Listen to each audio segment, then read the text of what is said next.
इसके लिए दोषी कौन है? मैं किसी सरकारों को दोष नहीं देना चाहता। 2-3 मिनट में बात समाप्त करेंगे, थोड़ा देर हो गया, ठंड भी बहुत है, आप ठंड में बैठे हुए हैं। हमारी सरकार की भूमिका यहीं पर आती है। हम एक रेगुलेटर के रूप में एक कानून को रखते हैं जिससे हम मॉनिटरिंग करते हैं कि हमारा डिस्ट्रिक्ट सेल नहीं होना चाहिए। और बिहार की राजनीति में हम लोकतंत्र की जननी कहने वाले विधायिका को निर्माण करने वाले दुनिया के लोग भारत में बिहार का नाम इसलिए है कि इसी धरती से लोकतंत्र जन्मा था।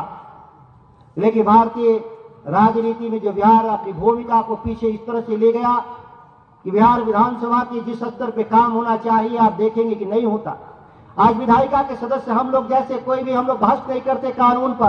कानून बनाने की तो बहुत बड़ी बात है, उसमें तो हम लोग सोचते ही नहीं।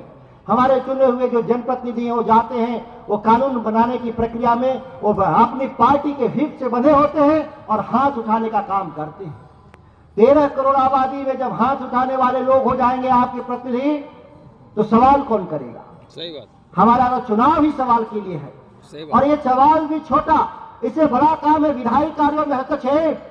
सक्रिय हस्तक्षेप के जरिए कानून बनाने वाली संस्था के हम लोग अपने बहस के जरिए मोड़ते हैं। सुप्रीम कोर्ट को बड़ा आश्चर्यजनक तरीके से विमल जी वकील है कहना पड़ा कि इस देश में ऐसे कानून पास किए जा रहे हैं रातों रात, ये पता ही नहीं चलता कि कानून का उद्देश्य क्या है। सुप्रीम कोर्ट और हाई कोर्ट को निर्णय लेने में कठिनाई होती कि हम फैसला किधर करें। वो बहस ही होता है विधानसभा और संसद के भीतर। जो बहस होता है वो बहस के जरिए माननीय न्यायाधीश तय करते हैं कि मुझे जो फैसला करना है वो फैसला सही दिशा में है कि नहीं। और सुप्रीम कोर्ट का कोई फैसला, अगर हाई कोर्ट का फैसला चैलेंज हो रहा है, यह सही फैसले नहीं है, तो उसके लिए दोषी विधायिका है।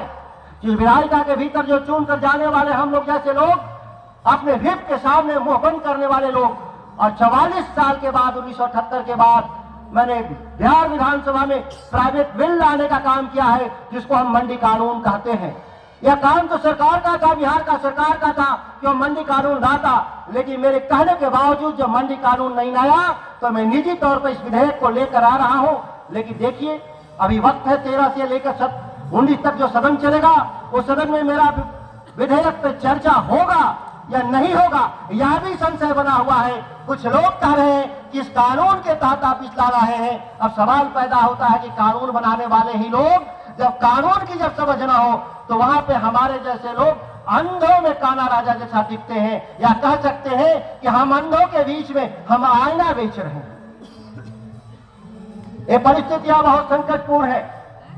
आप किसान आंदोलन नाम की चीज बिहार में नहीं है।